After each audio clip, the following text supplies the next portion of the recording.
Hello, and thank you for joining me. Today I'm excited because I want to share with you who I believe will be the most successful fitness professionals, the most successful group fitness instructors, the most successful personal trainers, the most successful group fitness managers as we make our way out of this pandemic.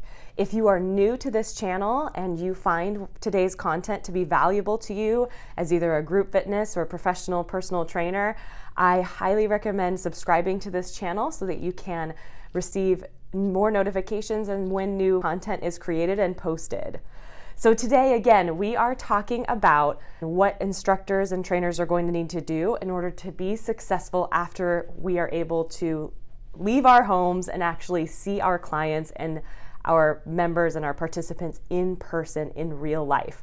So as we start to move out of that, I really want to focus on, as we've all learned so much about going online and how to hopefully accomplish that, and we're still learning, I know I'm still learning, I want to focus on how we can use this time to prepare for what I believe our members, our participants are going to be expecting from us and what will make us most successful once we are moving out of this pandemic. And as we start to enter our gyms, it's remembering that the changes and the shift to in-person fitness experiences is going to be a slow one, and it's going to be happening more like the turn of a dial than a flip of a switch. It's not going to happen overnight, and it's something we're going to need to be patient with as fitness professionals, which I know right now I am very impatient and I'm really ready for this to be over. I know we're all feeling that, but hopefully this video gives you some hope and gives you something to work on and look forward to for the days and the weeks and who knows how long to come. So the first thing I want to share is that no matter what your opinions are on cleanliness or the necessity to wear a mask or to wear gloves, you need to put your opinions aside as we start to come back to our environment, in-person fitness, and identify that your clients and the people you serve may have very different opinions.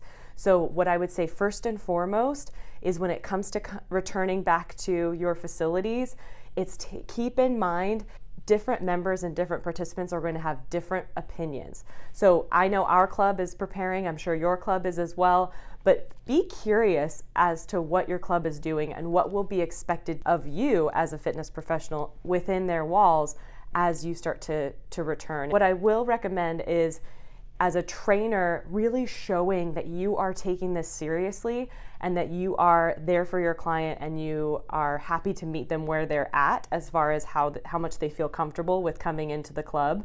And same with group fitness instructors. As your participants are entering the room, set the expectation. As a trainer, set the expectation and be very positive about it. They're going to be looking for you, just like they have throughout this whole time, to give them so much positive energy, so much more positivity and cheerleading than they ever have before. So as they come back to you, make sure you understand what their expectations are as far as how you are going to be handling the session. What are some things that you can do to help them feel more safe? And asking them those questions is going to be very important. And then finding out from your club, what are our exact policies? What are the scripts that I can have handy for myself if I witness someone not putting the disinfectant on the weights before they put them back like we'd asked them to? Or who should I refer the members to if there's an argument between members, which may happen. I've heard speculation that may happen where members are calling out other members who aren't cleaning equipment. Really start to think and to listen to webinars and pay attention to what the industry is doing so that you can help identify what's going to make your members most comfortable. Because our mentality of comfortable and safety may be completely different from theirs, but they are our clientele, and whatever they think is safe is now our safety standards. So we need to be thinking about what they think is safe.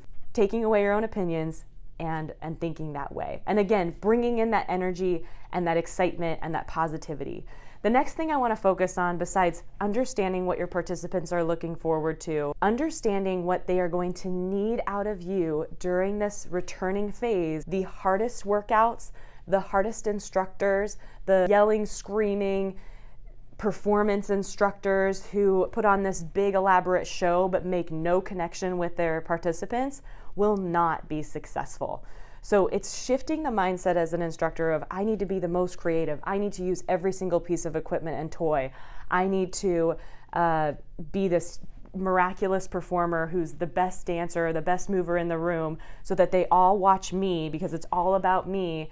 None of that's going to fly anymore, because the value they put on a performer is something they can get online any day now, and they've now discovered that.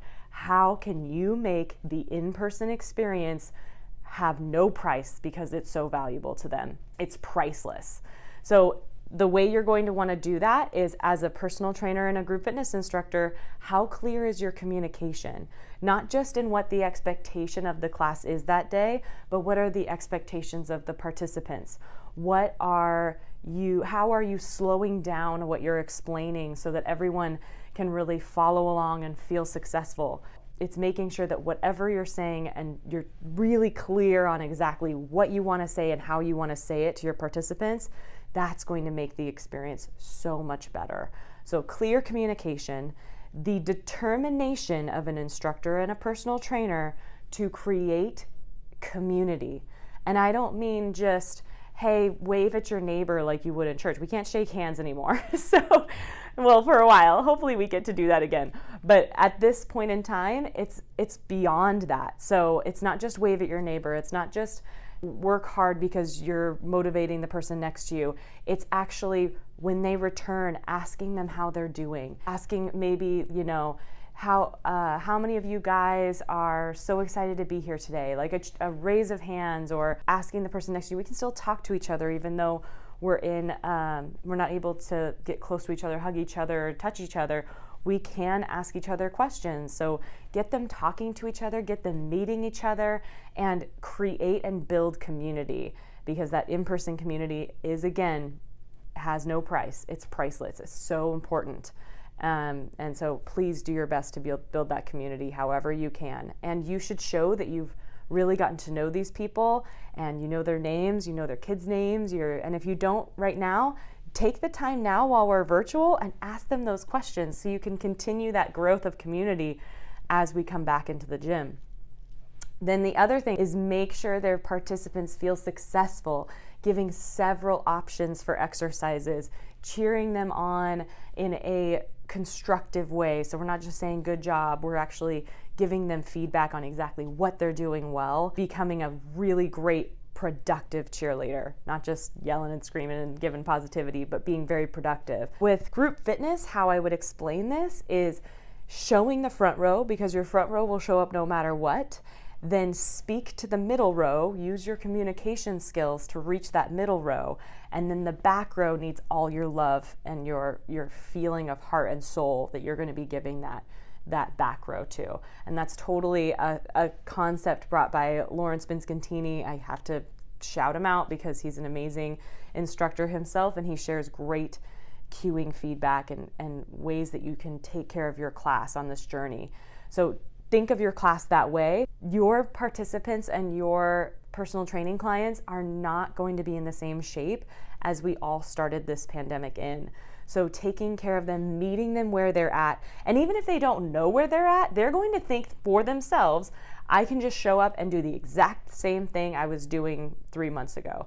That is not the case. So you as the professional need to help them dial it back. Say, do you know what, today we're just going to see where you're at. It's been a while that I've actually seen you moving in person. Let's take it slow. Let's have a great time, and let's just get you moving and having fun again and enjoying the fact that we're able to be together again. Keep them safe.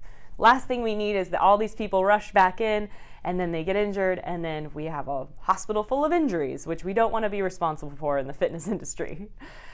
The next thing I want to focus on is understanding, as a manager myself, the instructors, the trainers, and the human beings that I work with at our club that I am going to be looking forward to working with the most as we come back. I'm going to be looking forward to working with the instructors and trainers who are naturally responsible, who I do not have to ask over and over again if they've gotten their CPR certification done, if they've kept their fitness training certification up to date, if they clocked in and out, if they've taken attendance. I need a team of instructors when we come back, because of how much I've had to change and adjust in order for us to come back and the logistics behind it as a leader. I need the instructors who are responsible, reliable, and who are timely, because I've had to shift the schedule and we're going to need more space between classes that I need to know that every instructor is going to end their class on time, no exceptions. And so I'm going to choose in phase 1 of my schedule to bring the instructors back that I know I can trust on those points. And I'm about to share that with my team as a very high expectation, and I'm confident your managers are thinking the same thing. I'm also going to be looking for instructors and trainers who can use less equipment. We need to use less equipment during this time. Who can be creative with different exercises and less equipment, and doesn't need a whole bunch of equipment to be successful with their clients and their classes. So again, they're going to need to be able to use less equipment, still be creative, still be able to do what they need to do and not complain about it and not tell their client anything negative about it. Just have that positive mentality that, you know what, we'll get to use more equipment eventually. Today we have a maximum of 2 pieces of equipment and no mat. Being responsible, being a team player, being timely and independent. And last but not least, I want a team of instructors and trainers coming back to our members and our class schedule and our team who don't ever see a task as not their job. So that is, I think, one of the parts of a definition of being a team player, being responsible for yourself and your role, but also looking out for how they can help the rest of the team.